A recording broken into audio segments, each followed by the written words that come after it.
Guys, welcome on my YouTube channel कॉम्पटेरिया। Ancient Indian history and culture के बहुत ही important topic में मैं आपसे आज चर्चा करने जा रहा हूँ। बहुत ही महत्वपूर्ण द्वितीय नगरी क्रांति और मगध का उत्कर्ष, ये होगा हमारा टॉपिक। इसके अंतर्गत हम बहुत ही महत्वपूर्ण बिंदु पर चर्चा करेंगे। महाजनपदों का उदय। महाजनपदों का वर्णन बौद्ध ग्रंथ अंगुत्तर निकाय और जैन ग्रंथ भगवती सूत्र में 16 महाजनपदों का उल्लेख मिलता है, जिसमें पहला है अंग। उत्तरी बिहार के भागलपुर और मुंगेर जिले के अंग महाजनपद के अंतर्गत आते हैं ये क्षेत्र, जिसकी राजधानी चंपा थी और इस नगर का वास्तुकार महागोविंद था। प्राचीन समय में चंपा अपने व्यापार वाणिज्य के लिए प्रसिद्ध था। अंग के शासक ब्रह्मदत्त ने मगध के राजा भट्टिय को पहले पराजित कर मगध राज्य के कुछ भाग पर अधिकार कर लिया था, लेकिन बाद में बिंबिसार ने अंग को मगध साम्राज्य में मिला लिया था। दूसरे महाजनपद की चर्चा करते हैं मगध। ये बहुत ही इंपॉर्टेंट टॉपिक है। इसमें यूपी पीसीएस में एक प्रश्न जरूर आएगा 16 महाजनपदों से, कि प्राय देखा जा रहा है। मगध राज्य में आधुनिक पटना, गया जिला, शाहाबाद का कुछ हिस्सा पड़ता था। पाली ग्रंथों में इसकी राजधानी गिरिब्रज, इसको क्या आप राजगीर के नाम से जानते हैं, इसका विस्तार से वर्णन मिलता है। तीसरा जो महाजनपद है वज्जी। गंगा के उत्तर में तिरहुत प्रमंडल में वज्जियों का राज्य था। यह 8 कुलों का संघ था। इसमें 3 कुल हैं, विदेह, वज्जी और लिच्छवी। लिच्छवियों की राजधानी वैशाली में थी, जिसकी पहचान आधुनिक बसाण नामक स्थान से की जाती है। इस समय यह उत्तरी बिहार के मुजफ्फरपुर जिले में स्थित है वज्जी। अब हम चौथे जो महाजनपद की चर्चा करते हैं, बहुत ही महत्वपूर्ण, काशी। वज्जी के पश्चिम में काशी जनपद था, जिसकी राजधानी वाराणसी थी। यहाँ का शक्तिशाली राजा ब्रह्मदत्त था, जिसने कोसल के ऊपर विजय प्राप्त की थी, किंतु कोसल के राजा कंस ने काशी को जीत कर अपने राज्य में मिला लिया। पांचवा महाजनपद कोसल की चर्चा करते हैं। कोसल की राजधानी श्रावस्ती थी। उत्तर प्रदेश के आधुनिक श्रावस्ती जिले के शहेत महेत नामक ग्राम से की जाती है। कोसल राज्य उत्तर में नेपाल से लेकर दक्षिण में सई नदी तथा पश्चिम में पांचाल से लेकर पूर्व में गंडक नदी तक फैला हुआ था। सरयू नदी इस जनपद को 2 भागों में बांटती थी। उत्तरी कोसल की राजधानी श्रावस्ती और दक्षिणी कोसल की कुशावती थी। इनका महत्वपूर्ण राजा प्रसेनजीत था, जो बुद्ध का समकालीन था और समान आयु का था। कोसलों में शाक्यों का कपिलवस्तु गणराज्य भी शामिल था। इसकी पहचान आधुनिक सिद्धार्थ नगर जिले के पिपराहवा नामक स्थान से की गई है। शाक्यों की दूसरी राजधानी नेपाल में लुम्बिनी नामक स्थान पर थी। छठा महाजनपद है मल्ल। पूर्वी उत्तर प्रदेश के देवरिया जिले में मल्ल महाजनपद स्थित था। इसके 2 भाग थे, एक की राजधानी कुशीनगर और दूसरे की पावा। कुशीनगर में महात्मा बुद्ध को महापरिनिर्वाण प्राप्त हुआ, जबकि पावा में महावीर स्वामी को महापरिनिर्वाण प्राप्त हुआ। 7वां जो महाजनपद है वत्स। वत्स जनपद में आधुनिक इलाहाबाद का क्षेत्र था, जिसकी राजधानी कौशाम्बी थी। विष्णु पुराण से पता चलता है कि हस्तिनापुर के राजा निचछू ने हस्तिनापुर के गंगा के प्रवाह में बह जाने के बाद कौशाम्बी को अपनी राजधानी बनाई थी। बुद्ध काल में यहाँ पौरव वंश का शासन था। यहाँ का शासक उदयन था। अवंती के राजा प्रद्योत के साथ उसकी शत्रुता थी। उदयन का प्रद्योत की कन्या वासवदत्ता से प्रेम हो गया था, जिसका अपहरण कर उसे अपनी राजधानी कौशाम्बी लाया। बाद में प्रद्योत ने इस विवाह को अनुमति देकर मैत्री संबंध स्थापित कर लिया। महाकवि भास के अनुसार उदयन का विवाह मगध के राजा दर्शक की बहन अजातशत्रु की पुत्री पद्मावती के साथ भी हुआ था। उदयन को प्रसिद्ध बौद्ध भिक्षु पिंडोला ने बौद्ध मत में दीक्षित किया था। कौशाम्बी प्रसिद्ध व्यापारिक नगर भी था। कौशाम्बी में हाल ही में हुए उत्खनन में उदयन का विशाल राजप्रसाद प्राप्त हुआ है।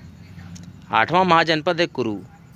मेरठ, दिल्ली तथा थानेश्वर के भूभागों में कुरु महाजनपद स्थित था। इसकी राजधानी इंद्रप्रस्थ थी। महाभारत कालीन हस्तिनापुर का नगर भी इसी राज्य में स्थित था। बुद्ध काल में यहाँ का राजा कौरव्य था। पहले कुरु एक राजतंत्रात्मक राज्य था, फिर कालांतर में यहाँ गणतंत्र की स्थापना हुई। 9वां महाजनपद है पांचाल। आधुनिक रुहेलखंड के बरेली, बदायूं और फर्रुखाबाद के जिलों से पांचाल महाजनपद बनता था। इसके दो भाग थे, उत्तरी पांचाल और दक्षिणी पांचाल। उत्तरी पांचाल की राजधानी अहिच्छत्र यानी रामनगर और दक्षिणी पांचाल की राजधानी काम्पिल यानी फर्रुखाबाद के कंपिल और कान्यकुब्ज का प्रसिद्ध नगर इसी राज्य में स्थित था। द्रौपदी भी पांचाल की ही थी। यह एक राजतंत्र था, लेकिन कौटिल्य के समय तक यह गणराज्य हो गया था।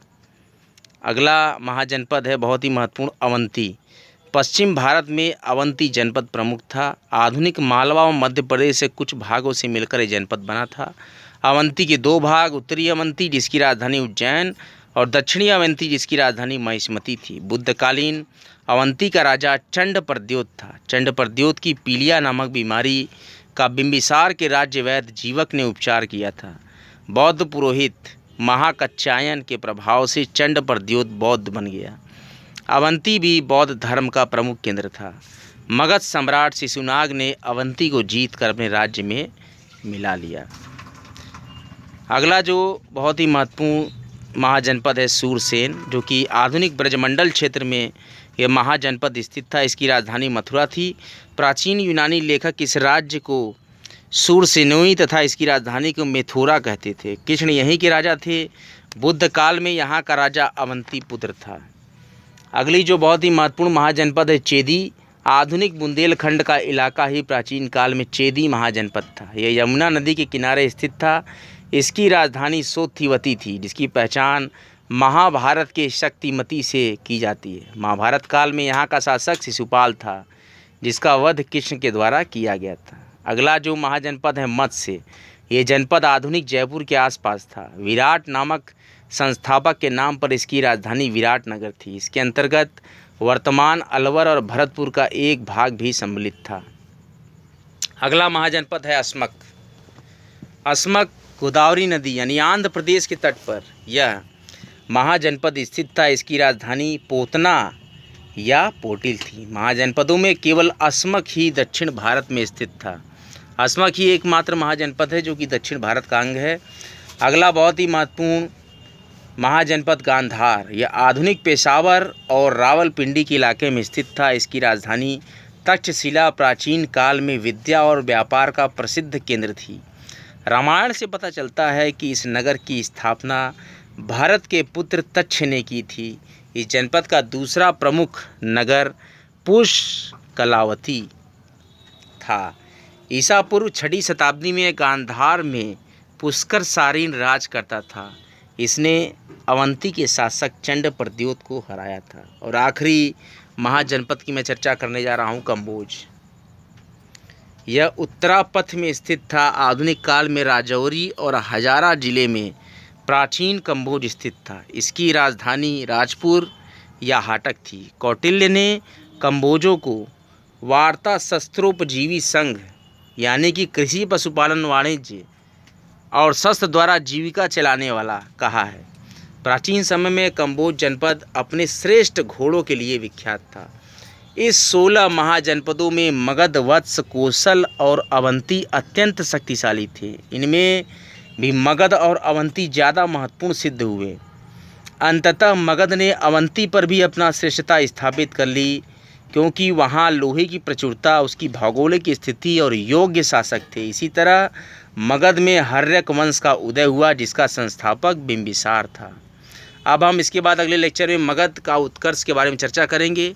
कॉमटेरिया चैनल को ज़्यादा से ज़्यादा सब्सक्राइब करें, ज़्यादा मात्रा में लाइक करें और वीडियो अगर आपको अच्छा लगा हो तो ज़्यादा से ज़्यादा मात्रा में इसको शेयर कीजिए। भारी मात्रा में कॉमटेरिया को सब्सक्राइबर्स ज़्यादा से ज़्यादा सब्सक्राइब करें, चैनल को लाइक करें, जिसके कारण मुझे वीडियो बनाने के लिए इंस्पिरेशन मिलती। ज़्यादा से ज़्यादा छात्र वीडियोस को व्यू करेंगे तो मैं इंस्पायर्ड होऊंगा कि मैं आगे और भी आकर्षक लेक्चर आपको प्रांतीय सिविल सेवा के लिए दे सकूं। आगामी समयों में लेखपाल video Uttar Pradesh super TET इत्यादि की काफ़ी परीक्षाएं आयोजित की जा रही हैं उत्तर प्रदेश सरकार द्वारा। 67वीं बीपीएससी का नोटिफिकेशन आ चुका है। इसके साथ ही साथ हिमाचल प्रदेश लोक सेवा आयोग से तहसीलदार ग्रेड ए के भी फॉर्म आने वाले हैं। और आगामी इसी महीने में 27 अक्टूबर को RAS प्री की भी परीक्षाएं हैं। तो ज़्यादा से ज़्यादा सिविल सेवा प्रतियोगी और एक दिवसीय परीक्षाओं के जितने भी प्रतियोगी मुझसे जुड़े हुए हैं, ज़्यादा से ज़्यादा वीडियो को शेयर करते चलें, वीडियोस को ज़रूरतमंदों तक शेयर करें, चैनल को लाइक करते चलें और सब्सक्राइब करते चलें। बने रहें हमारे चैनल कॉम्टेरिया पे। कॉम्टेरिया इस समय वीकली लेक्चर्स ला रहा है, लेक्चर्स का लाभ उठाएं। जय माँ गंगा, हर हर महादेव।